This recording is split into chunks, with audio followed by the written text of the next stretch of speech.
नमस्कार। मेरा नाम संजय कुमार है। मैं अपनी एक कविता आपके समक्ष प्रस्तुत कर रहा हूँ। इस कविता का शीर्षक है अल्बर्ट आइंस्टाइन। अल्बर्ट आइंस्टाइन से पहले भौतिक विज्ञान के बारे में ज़्यादातर वैज्ञानिकों की ये धारणा थी कि जो कुछ भी भौतिक विज्ञान में खोजा जा चुका है वो सब खोज लिया गया है। अब भौतिक विज्ञान में कुछ भी श्रेष्ठतम खोजा नहीं जा सकता है। पर 1905 में जब उनका रिसर्च पेपर जर्मन पत्रिका में प्रकाशित हुआ था, तब भौतिक विज्ञान की सारी अवधारणाएं हमेशा के लिए बदल गई और रिसर्च के बहुत सारे नए क्षेत्र उद्घाटित हुए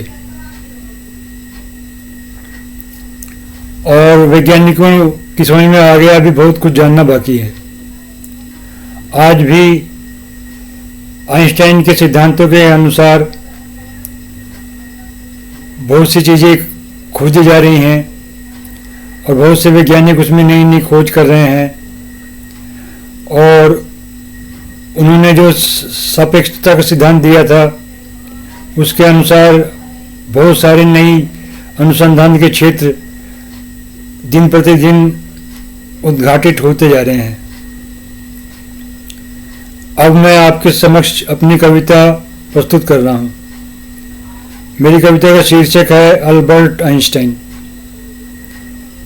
ये विज्ञान की महानतम उपलब्धि थी। ये ज्ञान नृत्य की उच्चतम उपलब्धि थी। इन्होंने विज्ञान को नया जीवन दिया। इन्होंने मनुष्य को नवीन आंदोलन दिया।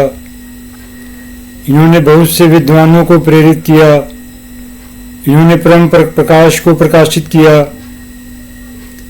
इन्होंने परम विकास को उत्पन्न किया। इन्होंने परम श्रेष्ठता को संपन्न किया। इनके श्रेष्ठ प्रयास ने सब कुछ बदल दिया। इनके परिश्रम ने सबको नवजीवन दिया। इनका जीवन महान प्रेरणा बन गया। इनका कार्य ज्ञान की श्रृंखला बन गया। इस तरह मित्रों ये कविता समाप्त होती है।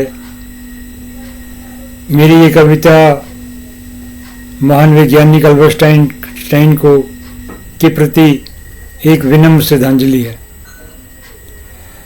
मुझे उनका जीवन और उनका कार्य बहुत प्रभावित करता है और जो उनका समीकरण है E=mc² वो भी मुझे बहुत अच्छा लगता है।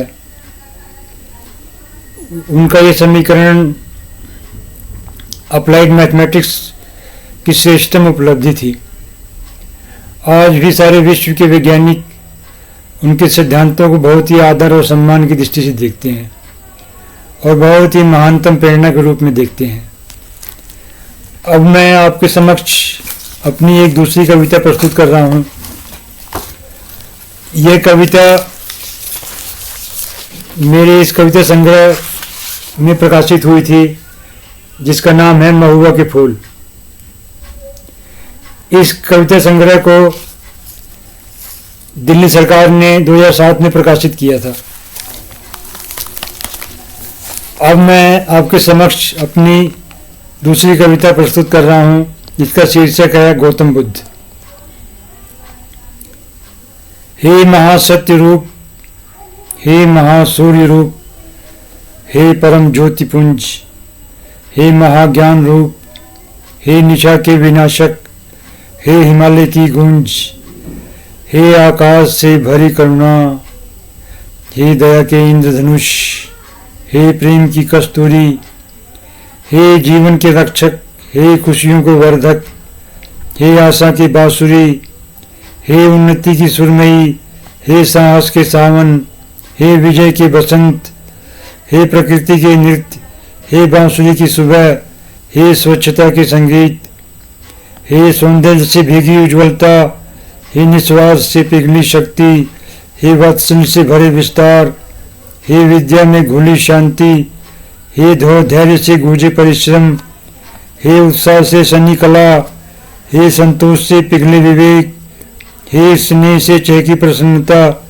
हे जीवन से दहके अमृत, हे निर्मलता में धसे सहयोग, हे प्राण से गूंजे यौवन, हे अमरता से महके त्याग, हे ताजगी से पिघले गीत, हे शीतलता से घुले प्रकाश, हे प्रभात से दहकी मुस्कान, हे मानवता में फंसे उल्लास, हे शोभा से भरी मधुरता, हे कर्तव्य से गूंजे कर्म, हे समग्रता से भभकते आनंद, हे विज्ञान से भीगे धर्म, हे सभ्यता में डूबी मुक्ति, हे क्रांति से जगमग निर्माण, हे सौहार्द से सन्य आनंद, हे नवीनता से दहके उत्थान, हे विश्वास से सन्य अनुशासन, हे विकास से भीगी स्वतंत्रता, हे उपकार से धुले न्याय, हे सुरम्यता में घुली महानता, हे आदर्श में बसे गौरव, हे विनय में डूबी निर्भीकता, हे मानवता से गूंजे उपहार, हे उपयोग से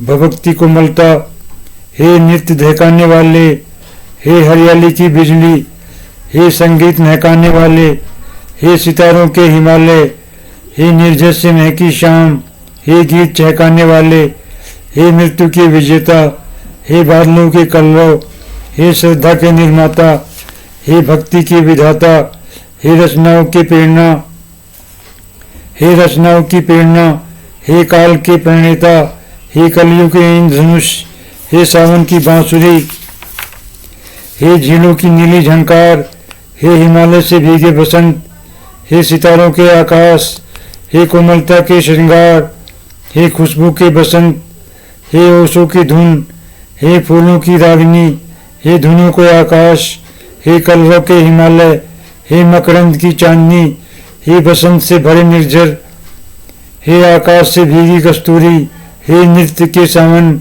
हे सूर्य लालिमा की अमर प्रेरणा, हे झरनों के आकाश, हे चांदनी के यवन। इस तरह मित्रों ये कविता समाप्त होती है। वैसे बुद्ध के विचार आज भी महत्वपूर्ण है। उन्होंने जो मध्यम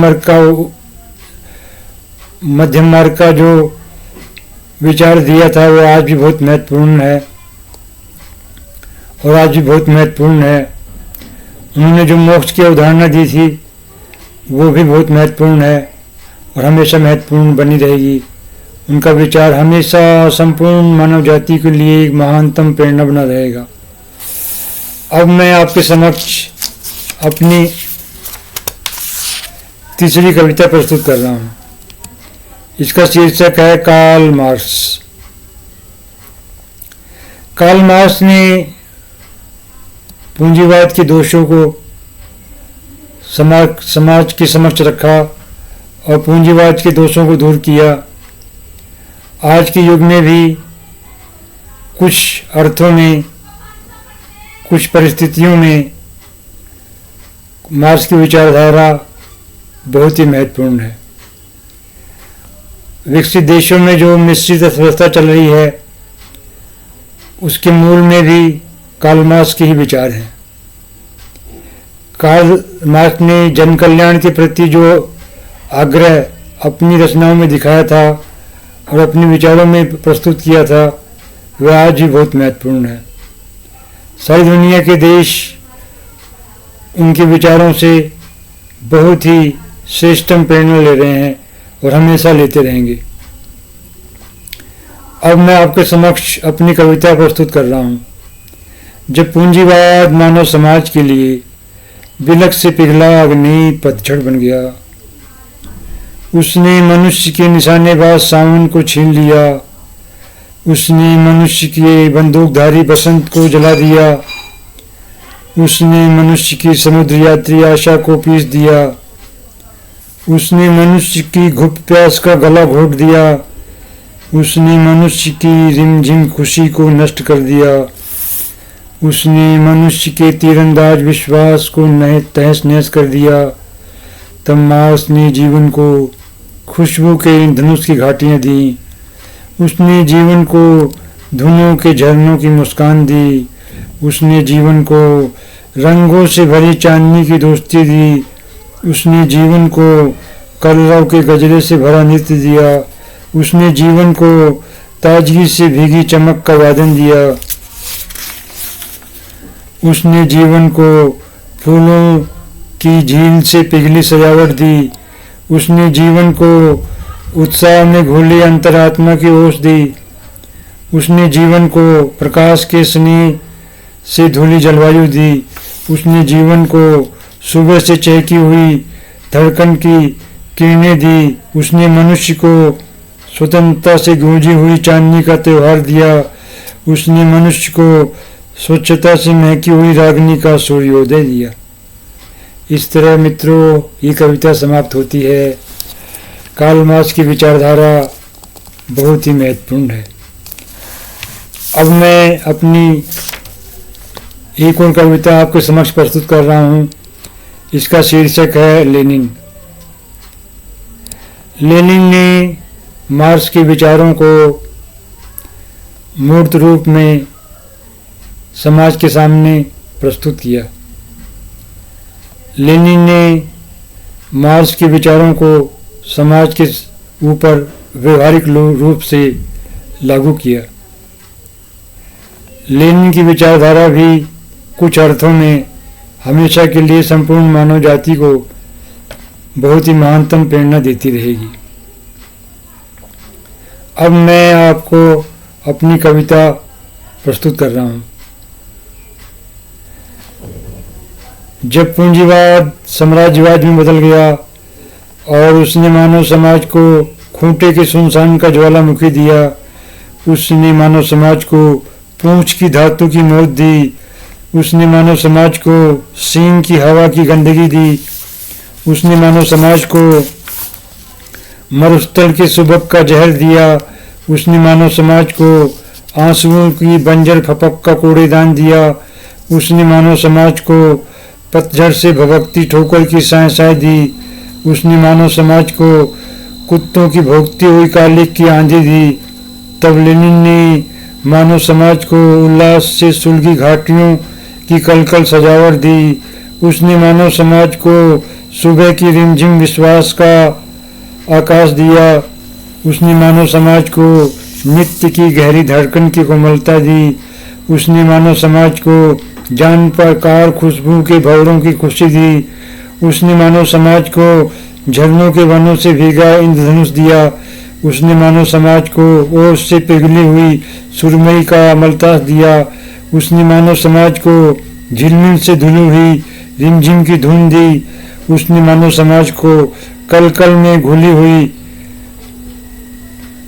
जगमग की घाटी दी। उसने मानव समाज को खुशी से भरी हुई ताजगी की चांदनी दी। उसने मानव समाज को राहत से भभकती हुई मुस्कान का पनघट दिया। उसने मानव समाज को सजावट से गूंजे हुए सूर्योदय का भाईचारा दिया। उसने मानव समाज को इन धनुष से दहकी हुई झील की स्नेह वर्षा दी। इस तरह मित्रों मेरी ये कविता समाप्त होती है। अब आपके समक्ष मैं अपनी एक और कविता प्रस्तुत कर रहा हूँ। इसका शीर्षक है कोयल और नदी। नदी की लहरें अपने नाखून में नील पॉलिश लगा रही हैं। हवा अपना जन्मदिन मना रही है। बादल अपनी साइकिल की कैरियर पर शिल्पकार सामान रख रहा है। आकाश अपने पेन में रिफिल डाल रहा है।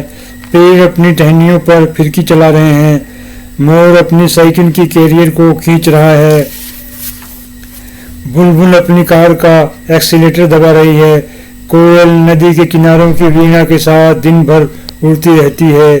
कोयल नदी के किनारों की नीलिमा में दिन भर गाती रहती है। कोयल की आवाज की स्वतंत्रता अपनी कार का बोनट खोल रही है। कोयल की आवाज का पनघट अपनी बेल्ट में छेद कर रहा है। कोयल की आवाज की समझबूझ लिफाफा बना रही है। कोयल की आवाज की बहादुरी चालान काट रही है। कोयल की आवाज से भीगे फूलों के तोहफे नजरबंद कर रहे हैं। मित्रों इस तरह ये कविता समाप्त होती है। अब मैं आपके समक्ष अपनी एक और कविता प्रस्तुत कर रहा हूँ। इसका शीर्षक है पालतू रास्ते। कुछ पालतू रास्ते जब गुजरते हैं इंसान की परछाई से तब धड़कती है जिंदगी, बिदकते हुए सपने घोड़ों की तरह दुलत्तियाँ मारते हैं, जिससे पैदा होती है हकीकत की धूल। इस तरह मित्रों ये कविता समाप्त होती है। अब मैं आपके समक्ष अपनी एक और कविता प्रस्तुत कर रहा हूँ। ये कविता 2014 से पहले लिखी गई थी। तब भारतीय समाज में बहुत भयंकर भाषा भ्रष्टाचार, अत्याचार, शोषण अपनी पराकाष्ठा पे था और कुछ प्रदेशों में एकदम अराजकता की परिस्थितियां उत्पन्न हो गई थी। तो उसी को ध्यान में रखकर मैंने ये कविता लिखी थी। लेकिन आज परिस्थितियां काफ़ी बदल गई हैं और वो आशा की जाती है कि कुछ दिनों बाद भारत एक विकसित देश बन जाएगा। तब समस्त परिस्थितियां पूरी तरह से बदल जाएगी और सुव्यवस्था और सुशासन हर तरफ कायम हो जाएगा। अब मैं आपके समक्ष ये कविता प्रस्तुत करता हूँ। इसका शीर्षक है कुव्यवस्था से पीड़ित समाज के लिए आह्वान। लक्ष्यहीन सपने दिखाकर सच को क्यों ढक डाला है, मधुस को चुनने के बदले सांपों को तुमने पाला है। चारों तरफ विष अंधकार है, अब कहीं नहीं सुख की ज्वाला है, हर घर में छाई है तबाही, अब सिर्फ संघर्ष से ही उजाला है। उन नेताओं का गला दबा दो जिन्होंने जहर को फैलाया है, उन नेताओं को काट डालो जिन्होंने विनाश को बोया है। कहीं भी जीवन का गीत नहीं, कालिक जैसा सब काला है, खुशियों की आवाजों वाला कोई एक दृश्य भी निकाला है। नेता बनकर तुम लोगों ने सिर्फ मौत का कारोबार किया, लालच नस नस में छाया, सदा नफरत का व्यापार किया। उन नेताओं का खून पी लो जिन्होंने तबाही पहनाई है, उन नेताओं को पीस डालो जिन्होंने बर्बादी बरसाई है। इस तरह मित्रों मेरी ये कविता समाप्त होती है। अब मैं आपके समक्ष अपनी वाणी को विराम देता हूँ। वैसे इस वक्त जो सरकार चल रही है वो बहुत अच्छा काम कर रही है और आशा की जाती है कि बहुत शीघ्र ही भारत एक विकसित देश बन जाएगा। तब ऐसी सुव्यवस्था कायम होगी जैसी सुव्यवस्था विकसित देशों में है और हम कामना करते हैं हमारी जो सुव्यवस्था है वो निरंतर बढ़ती जाए। मेरी वीडियो को देखने के लिए आपका बहुत बहुत धन्यवाद। अगर आपको मेरी कविताएं पसंद आई हों कृपया मेरे चैनल को सब्सक्राइब कर लें। वंदे मातरम, भारत माता की जय, नमस्कार।